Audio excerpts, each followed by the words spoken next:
La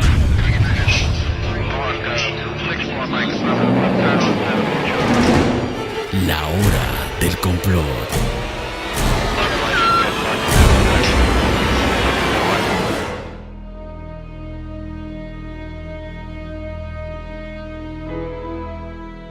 Amigos y amigas, es un placer estar nuevamente con ustedes en esta su hora del complot, programa donde profundizamos hasta donde se puede a aquellos aspectos de la historia menos conocidos que, si no son secretos, puesto que hay libros y autores de donde se puede abrevar, son por lo menos discretos y que de una u otra manera han forjado la esencia de la historia occidental y ahora planetaria de nuestros días, dado que la cultura occidental se globalizó.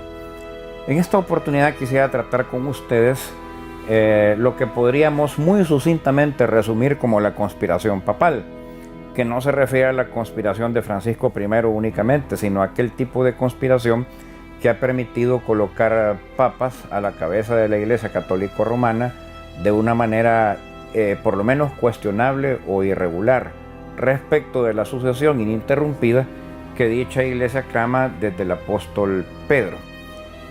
Ciertamente tienen una sucesión muy antigua que llega hasta cerca del apóstol Pedro. Es en todo caso más antigua que la de cualquier cadena de obispos de cualquier iglesia protestante de las actualmente existentes, y es más antigua la sucesión de los obispos de Roma que la de algunos de los obispos orientales, pero no es más antigua la sucesión de los obispos de Roma que la de todos los obispos orientales. Por ejemplo, los atenágoras, que es como se le conoce a la sucesión de obispos que han sido patriarcas de la Iglesia Ortodoxa Griega de Atenas, o los patriarcas de la Iglesia Ortodoxa Griega de Creta o de Rodas, o incluso el patriarcado serbio ortodoxo de la fenecida Yugoslavia, y que hoy lo sería nada más de Serbia, o el de Moscú, tienen obispos iniciales muy cercanos a la época de Cristo, que casi todos ellos pueden trazarse a Orígenes de Alejandría y San Clemente de Alejandría, porque aquella variedad de cristianismo semicatólico, por más señas, porque se parece mucho a la iglesia católica, llamada ortodoxia oriental, arranca de Egipto, de la iglesia de San Marcos. Entonces, aquellos cristianos a los cuales catecumenizó el apóstol San Marcos dieron origen, andando el tiempo y llegando a la época medieval, a los llamados cristianismos orientales, mismos que no han penetrado todavía en Occidente, y que yo creo que sería muy sano que llegaran y que fueran proselitizados en tierras de los países de cultura católico-romana y protestante como una sana competencia religiosa para ver quién produce más frutos espirituales. Pero veamos por qué hablo yo de la conspiración papal. En primer lugar, esto es una percepción del católico promedio, no es que así lo enseñe la Iglesia de Roma, simplemente es una percepción producto de la opinión pública popular. El católico promedio piensa que los actuales mecanismos de elección papal, que son complicadísimos, que son sumamente selectivos y que, debo yo decir, pues tienen una fundamentación racional. Lo que se va pretendiendo es que quede, si no el que tiene la bendición del Espíritu Santo, porque eso es para consumo público y además quien lo puede probar. O sea, nadie ha visto una palomita descendiendo sobre el elegido, pero sí que después de todos los tamices quede el más capacitado para gobernar la Iglesia romana entre culturas que son muy diferentes, naciones que son muy diferentes, sin desatar persecución innecesaria y abogando en todo momento por la paz. Tal vez ni porque la Iglesia Católica Romana sea siempre pacifista, pero para evitar una guerra mundial que en este momento, dadas las armas de destrucción masiva que existen, diezmaría demasiado la Grey Católica. Los mecanismos actuales, como digo, no es como piensa el católico promedio que siempre hayan existido. Esos mecanismos comenzaron a existir con la rebelión religiosa planteada por Juan Calvino y Martín Lutero en 1519. Una de las cosas que cuestionaban estos heresiarcas era que el obispo de Roma, derecho a ser obispo de Roma sí tenía, pero que a pretender que su jurisdicción se extendiera a todas las diócesis fuera de la ciudad de Roma y encima a proponer e imponer dogmas, pues a eso ya no, y ya se extralimitaban los papas romanos. Pero entonces los obispos romanos, en el interés de que todo el mundo católico no hiciera caso a estos heresiarcas y se anclara en la opinión católico romana ortodoxa de que los dogmas por ellos formulados son válidos en otras jurisdicciones episcopales, empezaron a formular algunos mecanismos de selección.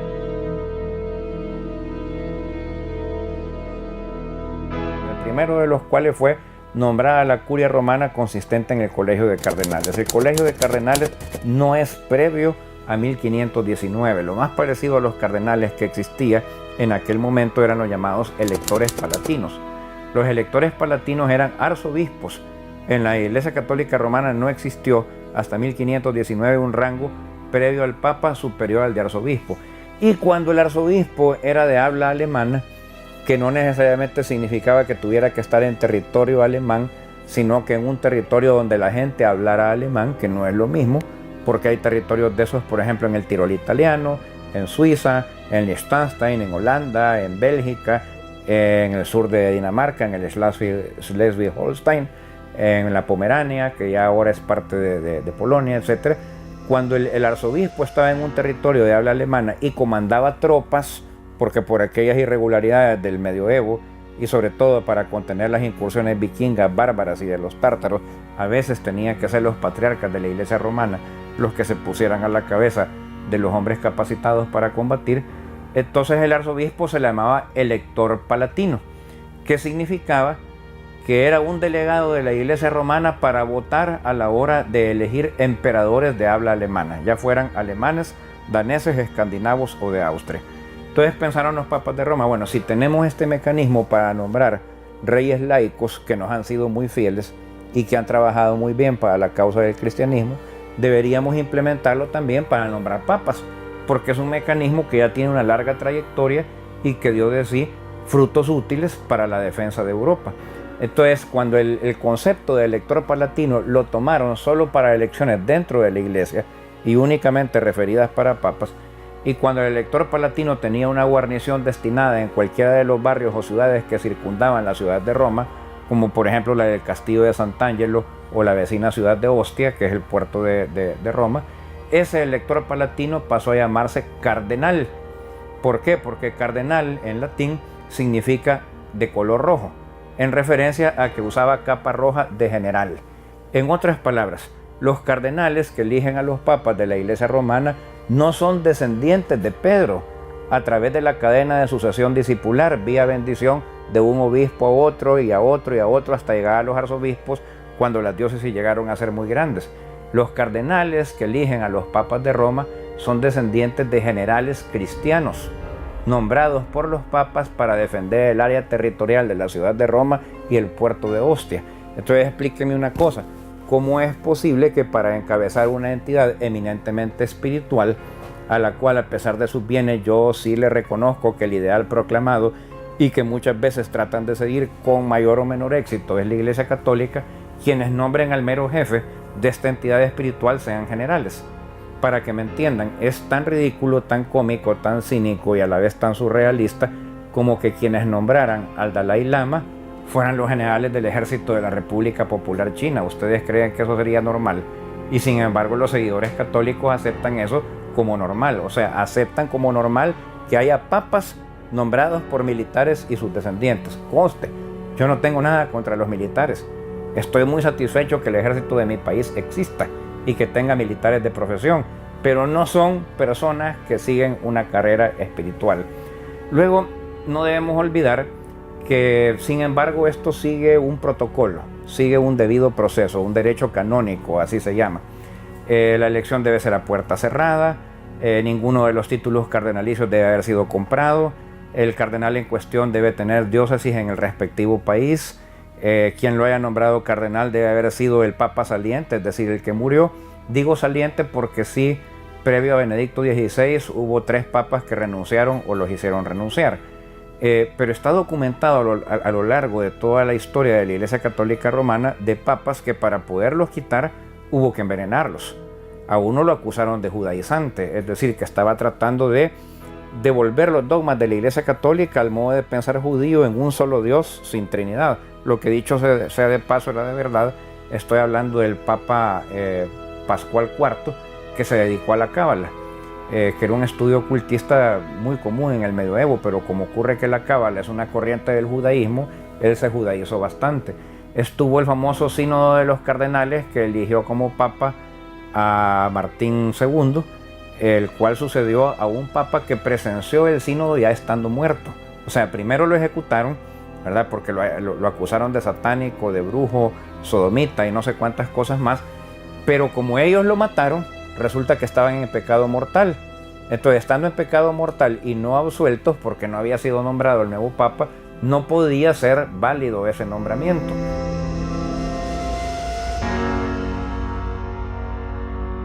Entonces, para validar el nombramiento de Martín II, el sínodo de cardenales mandó a desenterrar el cadáver del que habían ejecutado y se le preguntó en medio del acontecimiento de cardenales: ¿tiene usted algo en contra del nombramiento de este nuevo papa? Y como el cadáver no respondió, dieron por hecho que eso era un sí.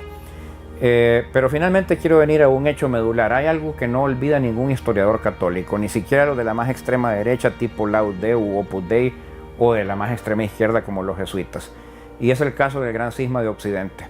Durante el Gran Cisma de Occidente hubo tales tumultos y virtualmente un sistema de guerra civil en Roma que se generaron 3 papas al mismo tiempo.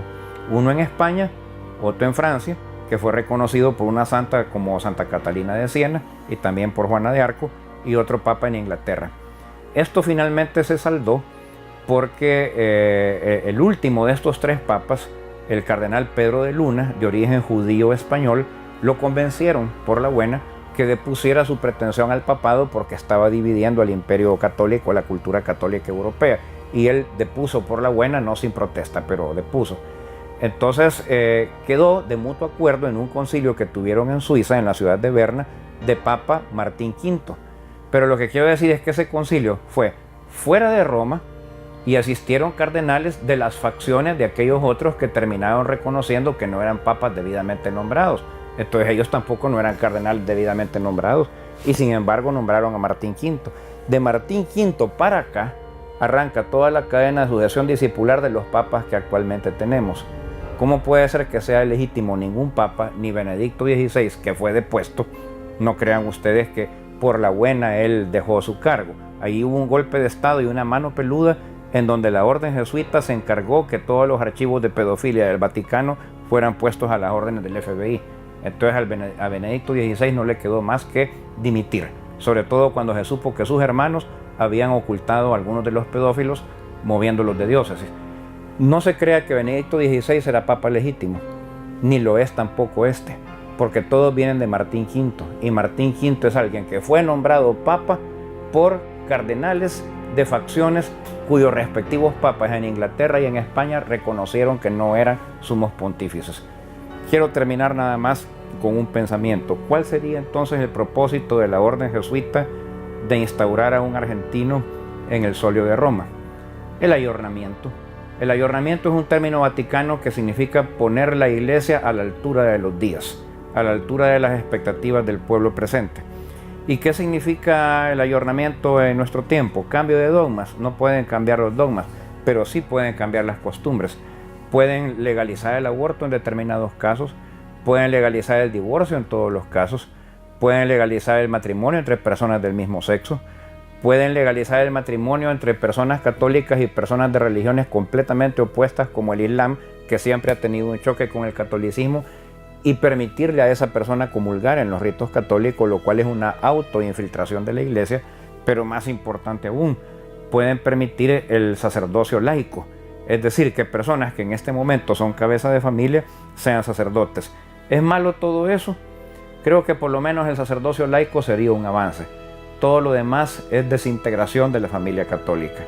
Y en el momento en que la familia católica deje de ser familia, para venirse a los tiempos modernos que exigen que el placer sea primero que la educación de los hijos, estaría la población católica europea y occidental del mundo dándole la ventaja demográfica a los chinos con su particular tipo de comunismo y sus religiones étnicas nacionales como el taoísmo y el budismo, y al Islam. La pregunta que nos debemos hacer es: ¿le conviene eso a Occidente? Porque si eso no le conviene a Occidente, y por Occidente me refiero a la OTAN, significa que el Papa Francisco I, haciendo navegar la barca de la Iglesia Católica en esa dirección, se convierte automáticamente en blanco militar. ¿Y saben qué?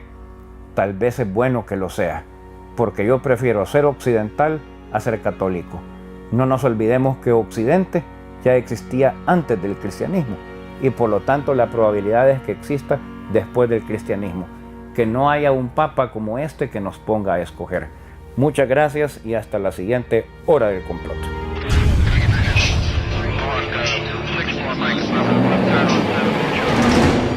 La hora del complot.